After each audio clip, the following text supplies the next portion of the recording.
दिल से तुमको बुलाऊं मैं भगवन, तेरे बिन मेरा कोई नहीं है।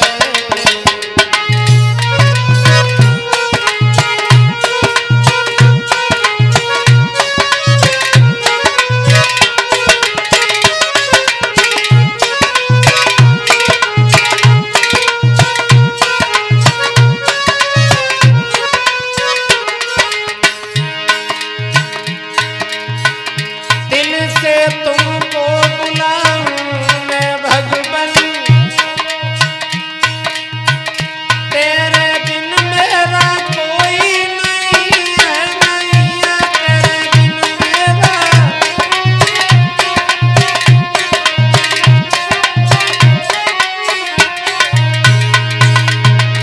तेरे बिन मेरा कोई नहीं है, बड़ी आशा लगी है प्रभु तेरी, बड़ी आशा लगी है प्रभु तेरी, कोई दूजा सहारा नहीं है।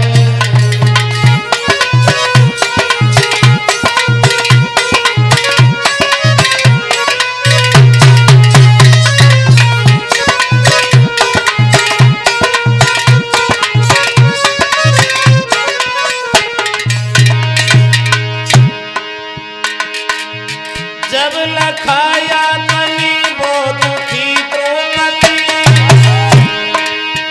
तीर पर चिर बढ़ाया सभा में तन होती मंदिर।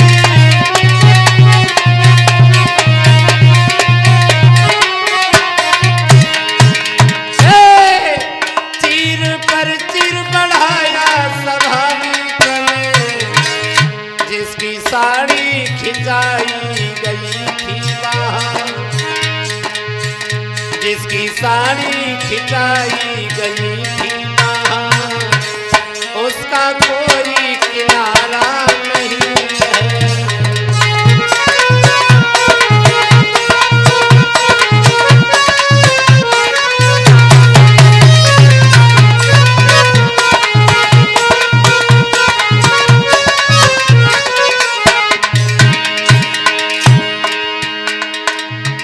भक्त नरसी सदा दीन दुखियारा, आस उसने लगाई प्रभु आपकी हो आशीषने।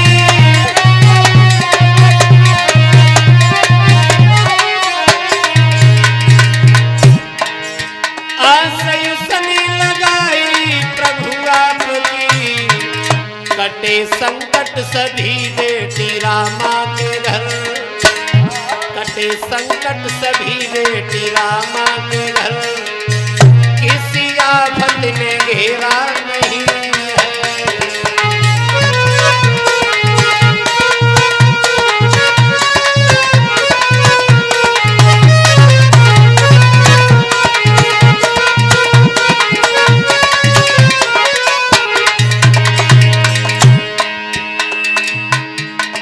ऐसा दयालु है भगवान, अगर दे दे मुझको भी थोड़ी जगह गोद में हो, दे दे मुझको भी।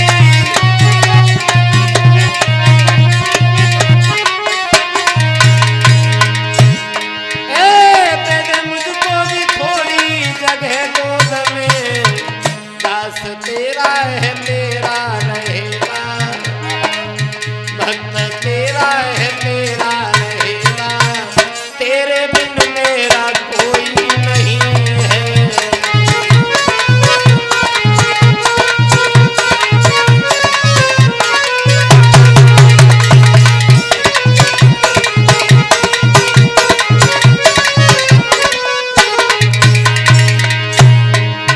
दिल से तुमको बुलाऊं मैं भगवन, तेरे बिन मेरा कोई नहीं है, नहीं है तेरे बिन मेरा।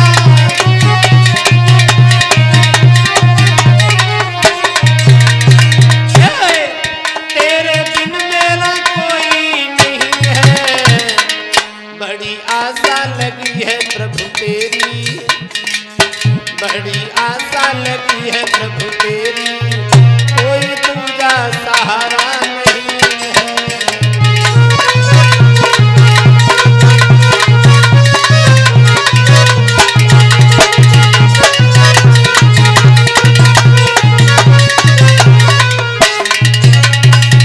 बोलिए सच्चिदानंद भगवान की। आदरणीय उपस्थित हमारे समस्त श्रोता बंधु, अनुसुईया सावित्री जैसी हमारी इस आर्यमयी भूतल को पवित्र करने वाली मातृशक्ति, माताएं बहनें, पिता तुल्य हमारे बुजुर्ग, समाज में उपस्थित हम उम्र हमारी नौजवान भाई, नन्हे मुन्ने खरड़धार बच्चे, सभा में उपस्थित हमारे सर्व सम्मानीय संत भगवान, मंचासीन देव एवं देवांगनाएं, इस व्यासपीठ की तरफ से सबको दंडवत प्रणाम करते हुए, नमन करते हुए, भक्त और भगवान के बारे में कथा। सतगुर चला चली को मेला, उड़ी जाए गो हंस अकेला। सतगुर चला चली को मेला, उड़ी जाए गो हंस अकेला।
आया है उसे जाना है।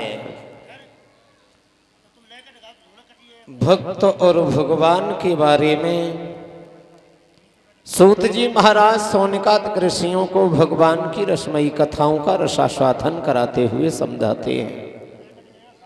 सुनिए महाराज।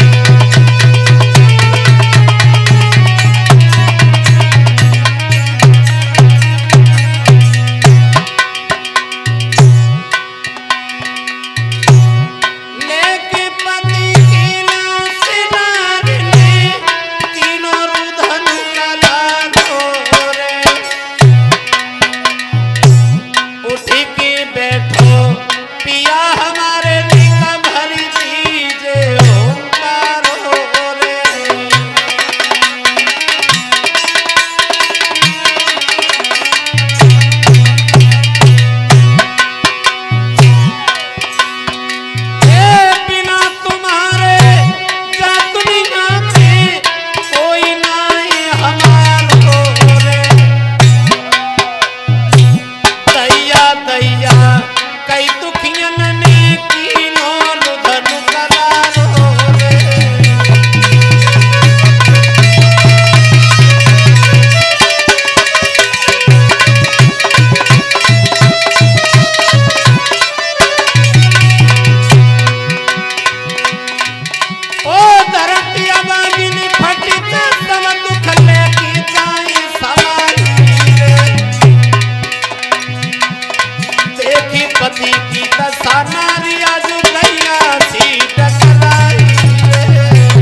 प्राप्ति। मरे हुए पति को निहार करके क्या मामियों को समझाते हुए कहते हैं, बोले मामियों रुधन छोड़ो, ये तो बिन मतलब का रोना है।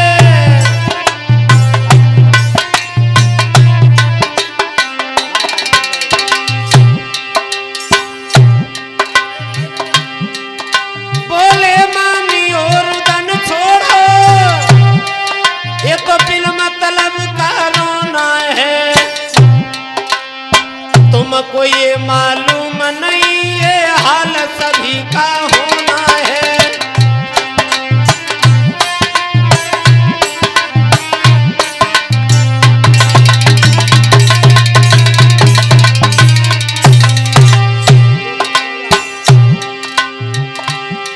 बैठिए दुनिया कमर कसे, बस चलने की तैयारी है। वो चल देता है बिना कहे जिसकी जिस दिन की बारी है।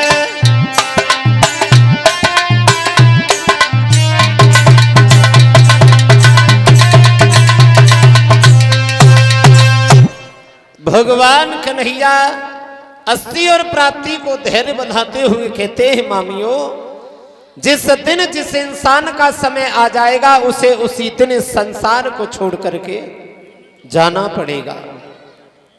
या हर पल हर दिन किसी को नहीं रहना। कटे बारी ये जीव खरे न दूध के पार।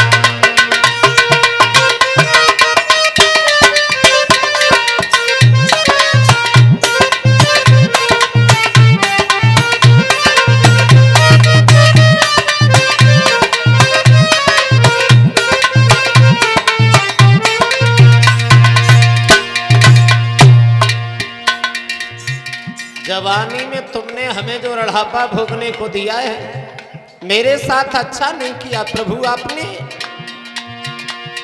क्योंकि बात ऐसी है, माली होता बाग लगाता, अरे माली होता बाग लगाता, रोस रोस पे कुएं खुदाता।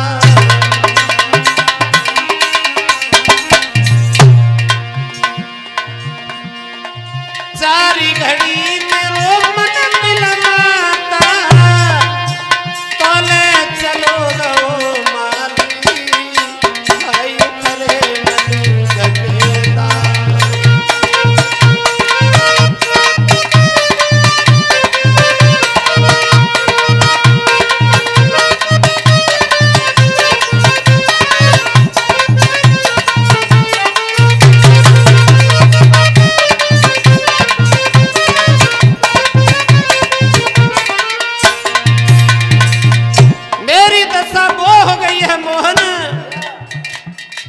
आम पके महुआ गदलाए,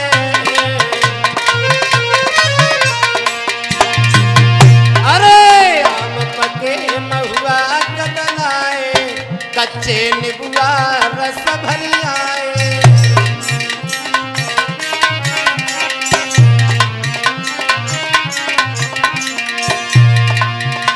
और जब अनारस रखी पे आए, तोले टूटी गई डाली, आयु करे न दूध के दार।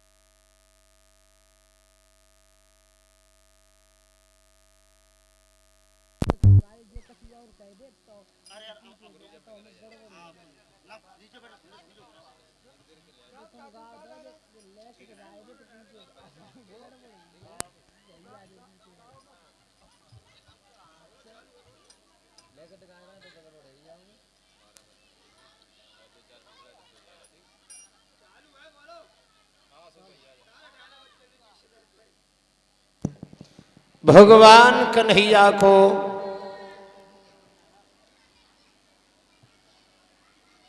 अस्थि प्राप्ति धनियों से एक बात कहिए मामियों, संसार में जो भी आया है उसे जाना है, या हर पल हर दिन किसी को नहीं रहना। जिसने मनुष्य का शरीर धारण किया है उसने शरीर को छोड़ा है, चाहे वो भगवान ही क्यों न हुए हो। अगर मनुष्य के रूप में आए हैं, मनुष्य का तन धारण किया है तो उन्हें भी छोड़ना पड़ा। और भगवान उन्हें समझाते हुए कहते हैं,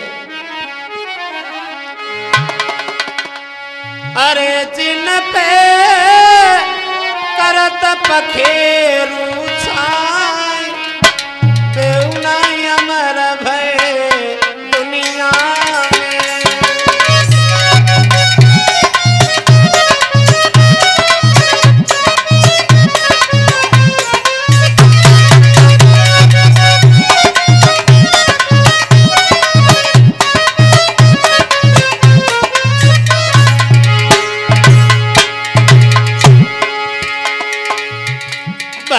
भीषम से ब्रह्मचारी, बचपन से त्यागी नारी।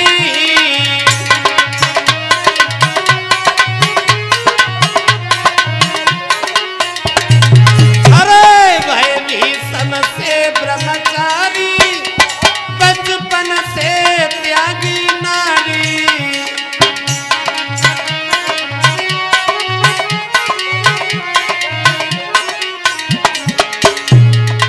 तजिदय सरसैया पे प्राण, देउना अमर भय दुनिया।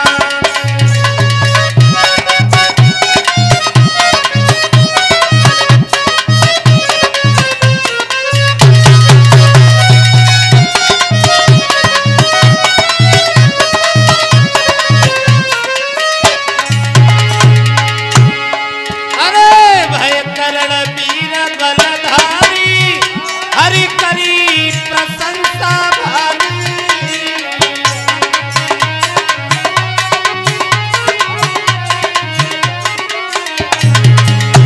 भय करण वीर बलधारी, हरि करी प्रशंसा भारी।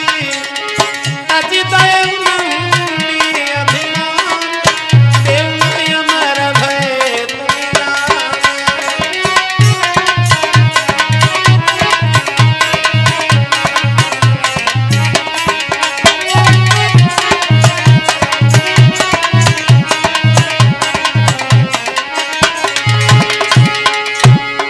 अरे भय अर्जुन बाणा धारी, रथ हांकी रहे गिरधारी।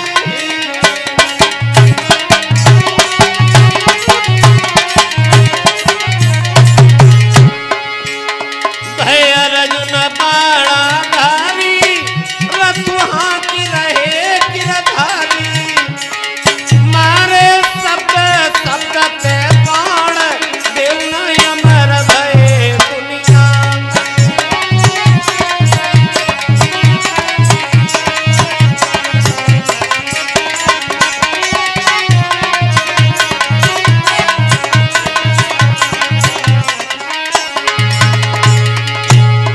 अरे भय रावण से बलबंका, जाकी सब सोने सी लंका।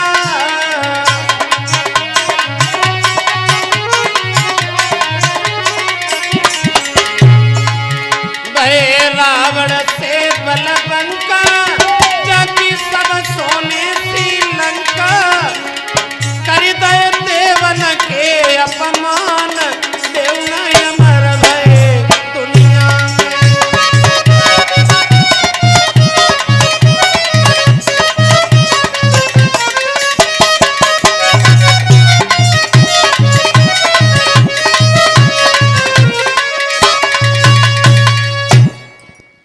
नाना प्रकार से भगवान कन्हैया उन्हें धैर्य बंधा रहे हैं। अस्थि और प्राप्ति को धैर्य बंधाया है, फिर कंस का अंतिम संस्कार किया है। यमुना के किनारे विधि विधान के साथ में कंस का अंतिम संस्कार किया है। फिर भगवान कन्हैया पुनः लौट आते हैं। गए हैं कारागृह में, जहां कंस ने हथकड़ी बेड़ियां लगा करके वसुदेव, देवकी, नाना, उग्रसेन, अनेकों संत महात्मा अपनी जेल में बंद करके रखे थे। भगवान ने सबकी हथकड़ी बेड़ियां खोली। वसुदेव, देवकी, नाना, उग्रसेन और जो भी संत महात्मा कंस की कैद में थे सबको आजादी दी है, बाहर निकाला है। उग्रसेन को भगवान कन्हैया समझाते हुए बोले हैं, नाना कैसा घर में कुलकपूत पैदा हो गया जिसने अपने ही हाथों से मुकुट छीन करके अपने सर पे रख लिया, तुम्हारे हथकड़ी बेड़ियां लगा करके जिसने तुम्हें जेल में डाल दिया, अब उसका वध हो गया है। आप पुनः से राज मुकुट पहनने के बाद में राज्य सिंहासन को संभाले। उग्रसेन ने जवाब दिया है, बेटा अब हमारे ऊपर बुढ़ापा है और बुढ़ापे में अब हम राज्य नहीं बल्कि भगवान का भजन करना चाहते हैं। जब एक बार कंस ने हमें अपमानजनक करते हुए, लज्जित करते हुए राज्य से हटा करके जेल में डाल दिया, अब हम दोबारा राज्य सिंहासन पर नहीं बैठना चाहते। बेटा राज्य सिंहासन तुम खुद ही संभालो। कन्हैया ने जवाब दिया है, नाना अगर हमने राज्य सिंहासन संभाला तो दुनिया के लोग ये कहेंगे राज्य के लालच में आकर के भगवान ने भोजराज कंस का वध किया था। इसलिए आपसे हमारा निवेदन है, आप सिर्फ राज मुकुट पहनने के बाद राज तिलक करो, दोबारा से अपनी राज्य गद्दी पर बैठे रहना, बाकी जो भी दरबार का कारोबार है वो हम संभाले रहेंगे। उग्रसेन को नाना भांति से समझाते हैं, पुनः पर बिठाला है। भगवान बड़े ही आनंद के साथ वसुदेव, देवकी के साथ में रहने लगते हैं। लेकिन जो कंस की पत्नियां थी 80 प्राप्ति, वे दोनों अपने पिता जरासिंध के पास मगध में जाती हैं। जैसे ही जरासिंध ने अपनी दोनों बेटियों को आते हुए देखा है कि हमारी दोनों बेटियां शरीर पे श्वेत विधवापन के वस्त्र धारण किए हुए हैं, आगे बढ़कर के सवाल किया, बेटियों हम तुम्हारे शरीर पर ये श्वेतपन के विधवापन के वस्त्र जो देख रहे हैं, आखिरकार बात क्या है? हमारे दामाद जी कहाँ हैं और तुम ये श्वेत वस्त्र क्यों धारण किए हुए हो? 80 और प्राप्ति ने जवाब दिया है, पिताजी हमारे पति का वध हो गया। किसने किया? बोले आपको तो मालूम होना चाहिए। जवाब दिया हमें नहीं मालूम। अरे वो तो बड़े बलवान थे, बहादुर थे। जब तुम्हारे साथ शादी करने के लिए वो घर पे आए, हमने एक प्रण किया कि हमारे घर में कुवलिया पीड़ हाथी है, उस हाथी में 10,000 हाथियों की शक्ति है, उसे अगर तुमने युद्ध में हरा दिया तो शादी पक्की, मारे गए तो माफ करना। लेकिन कंस ने उस हाथी को भी युद्ध में हरा दिया जिस हाथी में 10,000 हाथियों की शक्ति थी, और उन्हें मारने वाला कौन पैदा हो गया? तो 80 और प्राप्ति भगवान कन्हैया बलराम का परिचय देती हुई समझाने लगती हैं, पिताजी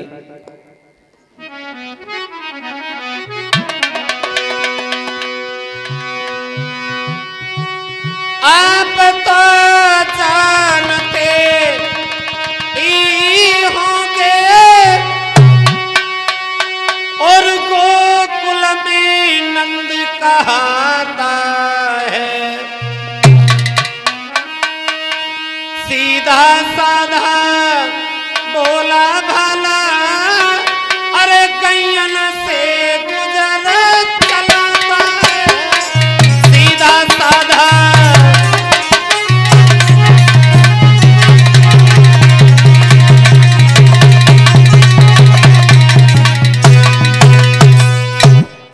हे पिताजी, गोकुल गांव में एक नंद नाम का ही रहता था और गाय बछड़ा पाल पाल करके उनका दध माखन मथुरा में बेच बेच करके अपने पेट का गुजारा किया करता था।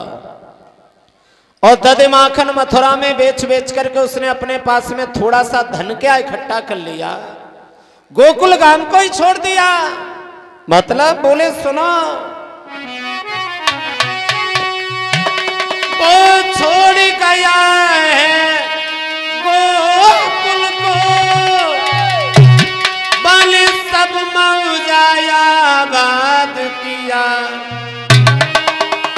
देखो बाय हीर की बुद्धि को, बने वृंदावन बात किया। देखो यह हीर की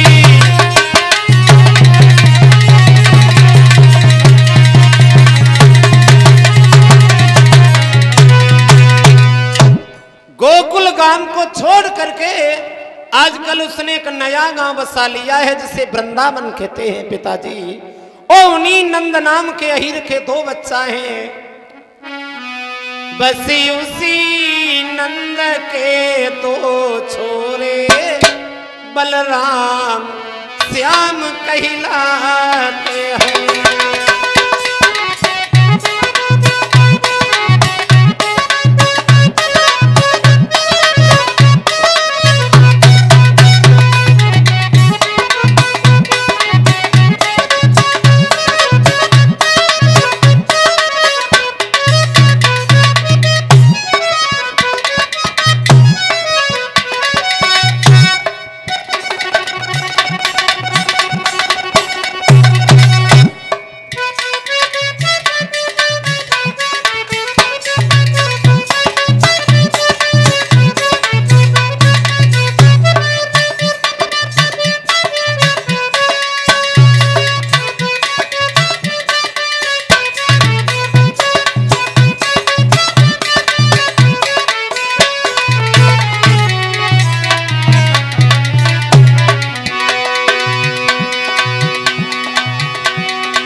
नंद नाम के अहीर के 2 बच्चा हैं, बलराम और श्याम।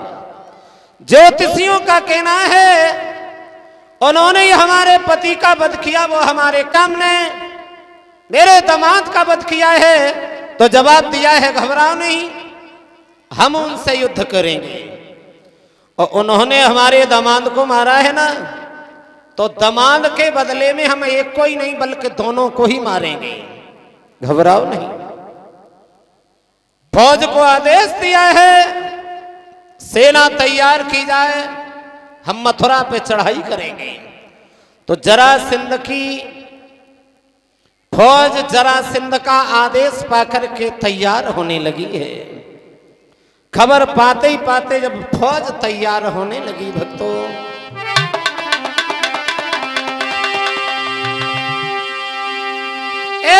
सजे सूर सामंत वीर बलवंत इरादे मन में, और कंधा पे धनुष और बाण तेरा हाथ में।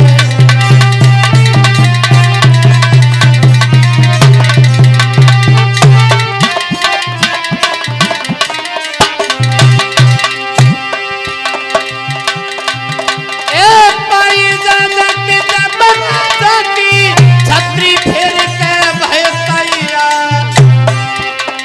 हाथी चढ़ैया हाथी में चढ़ गए बकिया घोड़न पे सवार।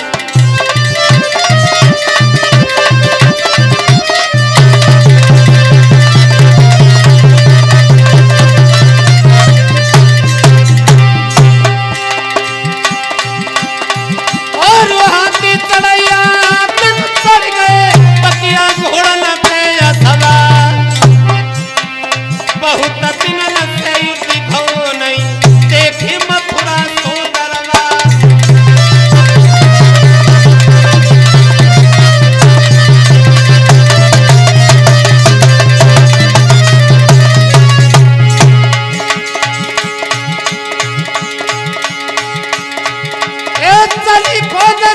जरासंध की मानो झुकती अंगलिया,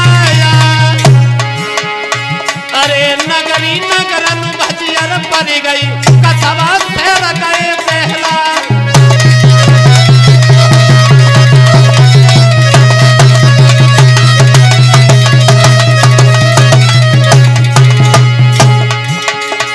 और मंजिल सर मंजिल तय करके मथुरा धुरो दबाई हो जा, अरे मथुरा के मैदान में मारी फौज ही फौज दिखा।